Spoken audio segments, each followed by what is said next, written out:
Kaya magkano Paris overload? 100. Isa nga ako. Meron bang chicken joy? Wala na, basta mga. Wala na.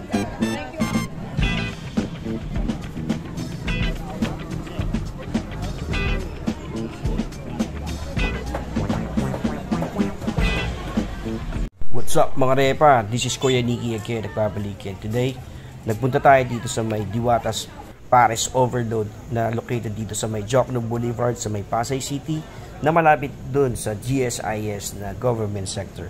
So naintriga ako dito. Ano ba meron dito? Ba't dinadayo ng tao to? Ba't ang hilig maging bandwagon or makihype ng mga Pilipino? So ang na-observe ko lang dito, ang mga kumakain dito, excited sila sa kinakain nila. Talagang parang feeling mo nasa fiesta ka. Ganun yung ambience niya.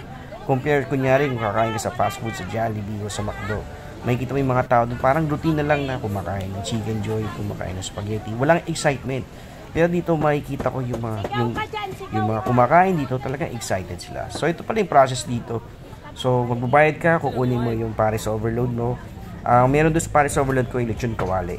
Wala siyang chicharong bulaklak. Tapos ito yung kanilang rice na unlimited. Okay naman yung rice nila, hindi naman NFA rice, kaya masarap kainin. Magaling sila magsaing. Tapos ito yung soup nila, unlimited din yan, pwede ka mag-refill. Tapos yung next station nito pupunta kayo sa soft drinks. Yung soft drinks na available nila, yung Pepsi. Malamig naman.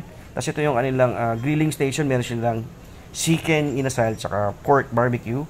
Tapos ito yung water station nila, malamig naman yung tubig dyan. So kung ayaw mag soft drinks, pwede kayong makinom ng tubig dyan.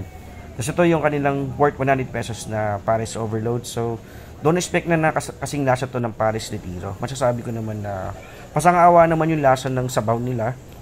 Tapos, yung lechon kawali is good for 2 persons pa. Ang dami talaga. Nakakabusog. So, isa't kalating rice lang ako. Hindi na kaya. Pero yung katabi ko, nakatatlong balik talaga.